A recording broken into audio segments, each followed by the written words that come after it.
Moi, ça recoupe sous certains aspects l'expérience de Michel. Euh, Pas par Serge Carval, moi par Trian peut-être, qui à l'époque commençait juste, hein, c'était au tout début des années 70. Et il y a eu surtout, plus que Trian, l'assistance à la première Bogue d'Or en 75 à Redon. J'avais 16 ans à l'époque, et au retour de cette Bogue d'Or, euh, on était trois ou quatre dans la voiture, on s'est dit, bon, on va aller voir ce qui se passe autour de la Roche-Bernard. Le réseau d'informateurs s'est constitué très très vite autour de nos familles. On est allé voir nos grands-parents et respectifs, et là on a commencé la collecte. Euh, il y avait dans ma famille quand même une relation à l'histoire locale très importante, puisque mon père était bottier. Il était meilleur ouvrier de France, il y avait des compagnons du devoir chez nous, très souvent. Et je crois que cette relation à la tradition s'est créée comme ça pour moi, en ce qui me concerne, quoi. Et il avait dans sa bibliothèque aussi de nombreux ouvrages d'histoire locale, en édition originale.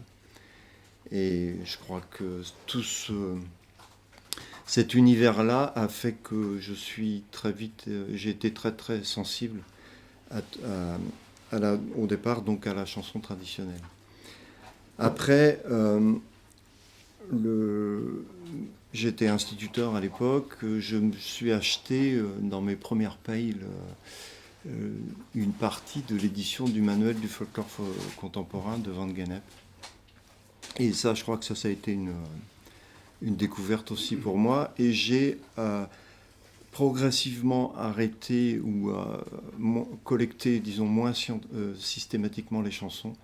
Et je suis allé plus vers le témoignage oral et le récit de vie, quoi, en fait. Donc ça, c'est une chose qui s'est opérée assez rapidement, je crois, dans les 2 ou 3 premières années de ma collecte. Ensuite, il y a eu dans mon parcours professionnel, j'étais instituteur et j'ai été, euh, comment dire, déchargé aux archives départementales euh, pendant une dizaine d'années. Et là, ça a été la découverte du monde des archives. Et en fait, j'ai essayé, et j'essaye toujours depuis... Comment Morbihan, à Vannes, ouais. C'était une opération qui s'appelait Archives au bus, où on emmenait des archives dans les classes. Et on bâtissait des projets avec les enfants sur des projets d'histoire locale.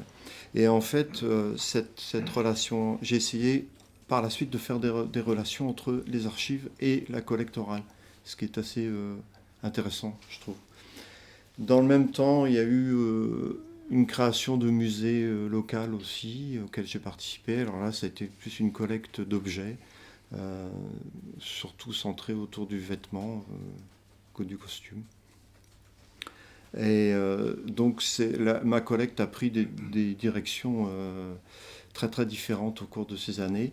Et ça a été souvent ordonné autour de thèmes, comme le musée. Là, j'ai travaillé assez longtemps autour du costume, où j'emmenais des éléments de costume en enquête pour que les gens discutent autour de l'objet, quoi. Mais on en parlera peut-être plus précisément cet après-midi. Euh, Au départ, je trouve qu'il y a quelque chose qui a été important aussi pour moi, ça a été le caractère d'urgence de faire cette collecte. Euh, et lié à ce caractère d'urgence-là, la recherche tout azimut d'informateurs. Je sais pas si je pense que il y a d'autres collecteurs autour de cette table qui ont sans doute connu cette espèce de sentiment d'urgence j'allais voir vraiment tout le monde, quoi.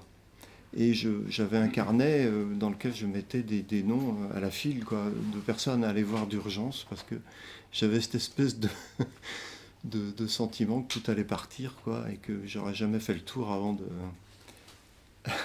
d'avoir fini. En fait, 40 ans plus tard ou 50 ans plus tard, je suis toujours au même point. Je me dis qu'on n'aura jamais fini, quoi. Bon, voilà. Bon, c'est un peu tout ce que je peux dire comme ça.